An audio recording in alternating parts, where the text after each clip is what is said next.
Donc Ecomine, en fait, Ecomine c'est un peu la suite de Circe, sauf que cette fois-ci, on va travailler à différentes échelles de temps. Donc la durée du projet était de 2 ans. Les structures impliquées sont plus nombreuses que dans Circe. L'IAC, l'IFREMER, l'IRD, l'Université de Nouvelle-Calédonie, l'Université de Toulon et Aix-Marseille. Et en fait, là, on voit bien l'apport, par exemple, du projet Trémor avec lequel j'ai travaillé, qui nous ont aidés en fait, à réaliser ce projet-là. Donc l'Université de Toulon et l'Université d'Aix-Marseille. Donc un grand merci, un merci à eux et donc à l'IRD pour ces collaborations en fait, qui, au fur et à mesure, augmentent. Donc le projet, alors déjà, comprendre les impacts de l'activité minière sur les communautés microbiennes à différentes échelles de temps. Donc déjà, je vais dire des bassins versants ultramafiques au lieu des activités minières pour cette partie-là, parce que je sais que... Mais l'objectif final, c'est réellement aussi de voir l'activité minière et on en parlera pour voir comment on va faire pour voir cet impact-là. Développer des indicateurs biotiques de santé des hydrosystèmes et des écosystèmes littoraux, et puis développer des indicateurs de risque sanitaire. Donc c'est vraiment des objectifs communs aux deux projets. Donc je ne vous rappelle pas la stratégie d'échantillonnage. Je vais passer sur cette diapo-là, mais c'est le même principe. On s'est mis aux exutoires. Et cette fois-ci, notre stratégie d'échantillonnage concerne l'ensemble de la Nouvelle-Calédonie. Donc on a été échantillonné dans le Diaote, un site témoin, c'est-à-dire hors bassin ultramafique. Alors, site témoin, on peut en parler longtemps. Enfin, c'est un site témoin sans un site... Enfin, un site témoin en environnement, c'est quand même compliqué. Donc, c'est plutôt des conditions géologiques totalement différentes sur lesquelles on va pouvoir comparer avec d'autres bassins versants, VKP, Thio et Grand Nouméa, avec Dumbéa, Pirogue et Coulé. Donc, qu'est-ce qu'on va réaliser? C'est-à-dire qu'on a... Cette fois-ci, on travaille non pas sur la colonne d'eau, mais sur un compartiment, le compartiment sédimentaire. Car le compartiment sédimentaire a un intérêt, c'est qu'il accumule l'information. Donc, parce qu'en fait, il séquestre en fait, des composés injectés dans l'environnement marin, donc on appelle ça des composés allochtones, ou produit in situ des composés autochtones, et ça permet pour certains d'entre eux de les conserver. Et l'ADN environnemental a la bonne idée, en fait, aussi d'être capable de se conserver dans les sédiments et dans certaines conditions. L'une des conditions pour cet ADN environnemental pour se conserver, en fait, c'est qu'il faut que ça soit des vases. Voilà, je parle sous l'attention de Raphaël, dont c'est la spécialité. Encore les micros. Alors, l'approche est intégrative. Donc là, on va avoir une variabilité spatiale. L'objectif, c'est de travailler une variabilité à l'échelle des sites, donc une variabilité entre les sites et intra-sites au sein même des sites. Donc l'idée, encore une fois, c'est d'avoir un maximum de variabilité environnementale pour essayer de distinguer les différents types de communautés. Possible au niveau des exutoires et de pouvoir les comparer et de mettre en lien environnement et communauté microbienne. Alors, l'ADN environnemental, c'est très très bien, mais il y a quand même une composante qu'il faut bien comprendre, c'est qu'il faut échantillonner des vases. Donc c'est toujours des vases qu'on échantillonne. Donc on est à la recherche des vases depuis maintenant, parce qu'on a commencé l'étude sur le terrain de l'étude depuis 1 mois. On recherche les vases autour de la Nouvelle-Calédonie depuis 1 mois. Et c'est important parce qu'en fait, c'est de ça que va dépendre la capacité de conservation de l'ADN. Mais bien évidemment, si vous êtes dans un estuaire, les endroits où sont les vases, ce n'est pas du tout le même hydrodynamisme que des endroits où il y a des sables. Et donc, en fait, on essaye de toujours se mettre dans les mêmes conditions hydrodynamiques au sein des estuaires, puisqu'on va toujours essayer d'analyser toujours les vases. Donc, on analyse les sédiments de surface. Et ce que ça va nous donner, c'est une échelle saisonnière. C'est-à-dire, moi, j'ai appelé ça une mémoire à moyen terme. C'est-à-dire, qu'est-ce qui s'est passé dans la saison passée. Donc là, on a échantillonné juste après la saison des pluies, enfin, la fin de la saison des pluies. Donc, on espère, en fait, avoir l'influence de la saison des pluies sur l'interface sédimentaire dans les différents sites que l'on a échantillonnés. Mais on peut travailler aussi à une autre échelle, à une échelle décennale, voire centennale. C'est on va travailler pour ça sur le site de Thio. Et là, on va travailler sur une mémoire à long terme. Et pour ça, on va faire un carottage, non pas de sédiments de surface, mais un carottage de 3 à 4 mètres de profondeur. Et rechercher l'ADN dans toute la colonne sédimentaire sur les 3 à 4 mètres. Donc, encore une approche intégrative et sédiments de surface. Donc, on va analyser l'ADN environnemental, c'est vraiment notre cible, la cible du travail. Et mais on va aussi analyser à côté de ça d'autres paramètres comme la chlorophylle, la méiofaune. Donc, on fait des comptages bactériens, on essaye de compter, enfin, d'avoir des données quantitatives, parce que l'ADN, c'est assez qualitatif au final, d'avoir des données quantitatives supplémentaires. Et on va relier ça, évidemment, avec la matière organique, avec toutes les différentes formes de matière organique qu'il y a dans les sédiments, voilà, mais aussi tous les métaux, et sous différentes formes.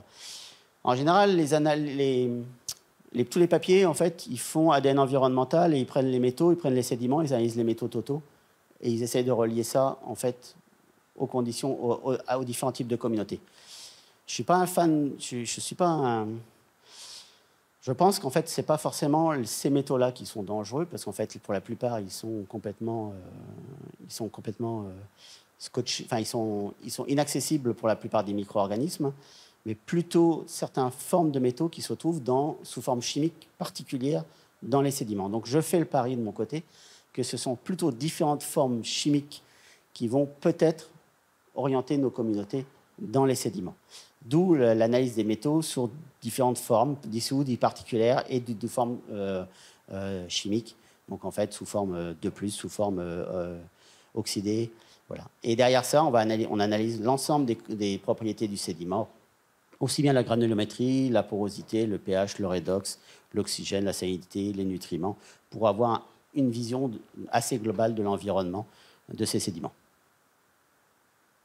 Et juste pour information, dans ce cadre-là, on prélève en même temps des échantillons pour le projet SAFE, pour l'analyse de l'amiante.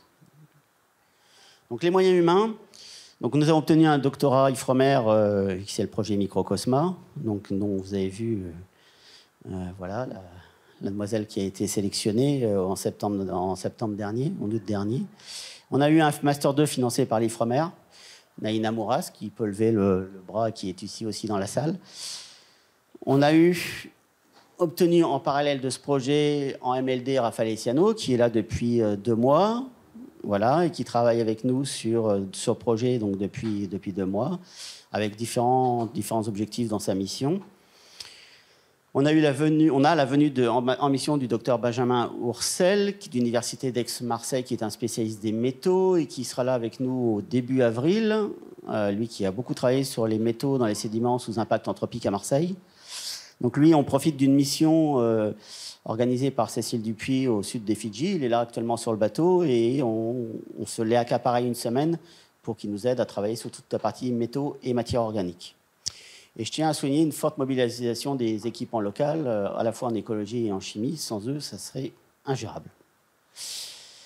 Donc, juste pour dire en fait que, juste un point, c'est que le projet Cressica, financé par le Cressica, merci au financement du Cressica, est très très fortement soutenu par l'Ifremer, parce que la venue de toutes ces missions, l'encadrement, la thèse, etc., ça coûte quelques millions.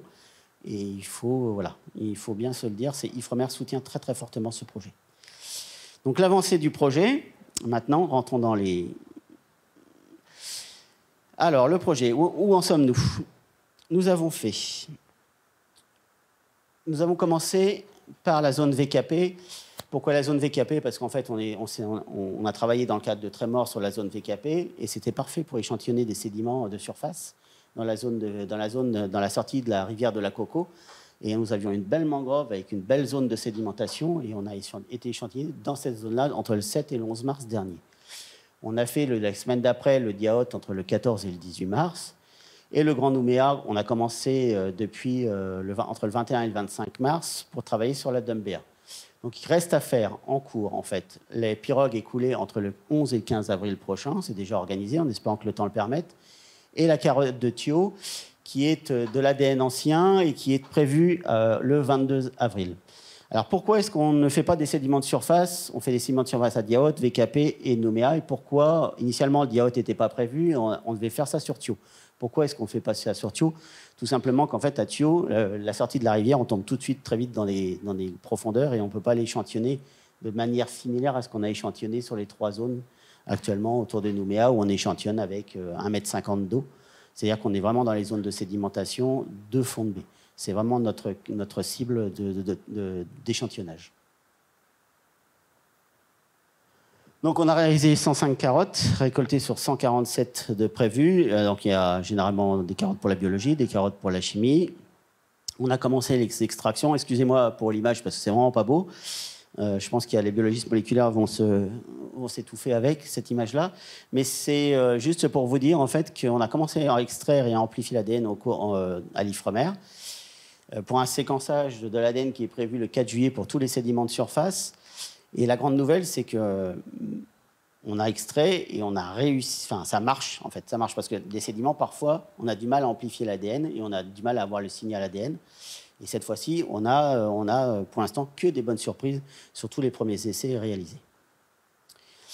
Donc l'avancée du projet, c'est quelques graphes, juste des graphes de terrain. Donc là, on a le redox sur Koné, Wegwa, la Dumbéa. On a une très très forte variabilité du potentiel de réduction en fonction des sites et entre les sites. Mais je tiens juste à préciser, c'est aussi ça qu'on cherche. Hein. Et à Wegwa, par exemple, là, on a une valeur record de matière organique dissoute sur l'absorbance à 350 nanomètres. Et voilà, ce qui va nous poser des sacrés problèmes analytiques derrière sur d'autres paramètres. Mais voilà, on a commencé. Et ça, l'absorbance et la matière organique dans les eaux porales, on en a parlé ce matin avec le projet Trémor. C'est des premières données en Nouvelle-Calédonie sur ce sujet-là. L'avancée du projet qui est un peu la cerise sur le gâteau, c'était pas prévu de le faire cette année, mais on a eu la chance d'avoir une mission qui s'appelle la mission Margest, le projet Margest, qui est un projet Ifremer UBO, service géologique de la Nouvelle-Calédonie, dont l'objectif est d'étudier la géologie de la marge continentale est de la Nouvelle-Calédonie. Et donc, Raphaël, qui connaît très très bien cette équipe-là, qui est une équipe de Brest, a réussi à obtenir que cette équipe-là nous fournisse une carotte de 4 mètres, donc le 22 avril au matin, ce qui est assez exceptionnel parce qu'en fait, ce type de carottier Kuhlenberg, à ma connaissance, ça n'existe pas, ça n'a jamais été fait en Nouvelle-Calédonie. Il n'y a jamais eu d'échantillonnage sur des couches sédimentaires aussi importantes.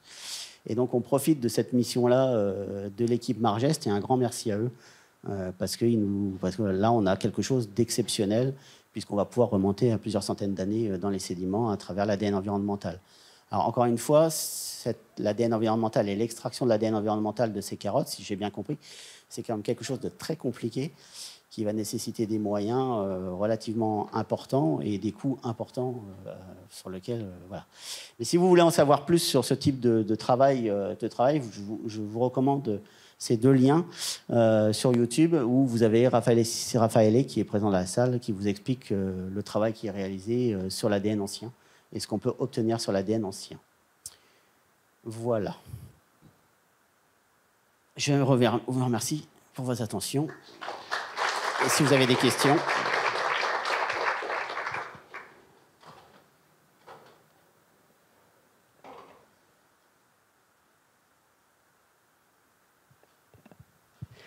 Francine Baumann, épidémiologiste.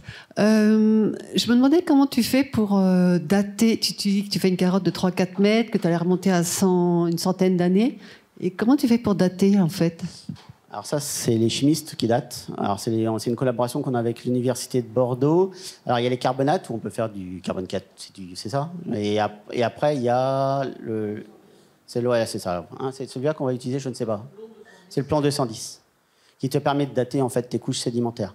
Donc dans la carotte, juste pour être un peu plus précis, donc c'est une carotte de 4 mètres et donc on va la couper sur le bateau. Elle va être coupée par tronçon d'1 mètre et après on va la couper tous les centimètres. Donc et après on prend 1 cm sur 2 et on date 1 cm sur 2, ce qui va nous faire à peu près entre 150 et 200 échantillons à dater.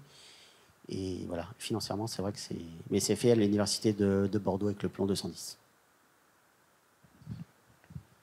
Mais ça, c'est vrai que c'est passionnant. C'est quelque chose qui... Donc, en fait, c'est pas la première carotte qui est faite à vidéo, hein, à Thio, je veux dire. Il y a déjà des travaux qui ont été conduits par l'université, en fait. Enfin, en lien avec l'université sur tout Thio et sur le...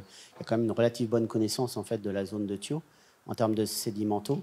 Et donc, on va aussi s'appuyer sur ce type de résultats. Et on va surtout aussi s'appuyer sur les résultats de l'équipe qui, eux, font des carottes en parallèle. Et ils vont faire toute la géochimie... toute la minéralogie, etc., etc. Donc on va avoir un jeu de données assez exceptionnel en fait.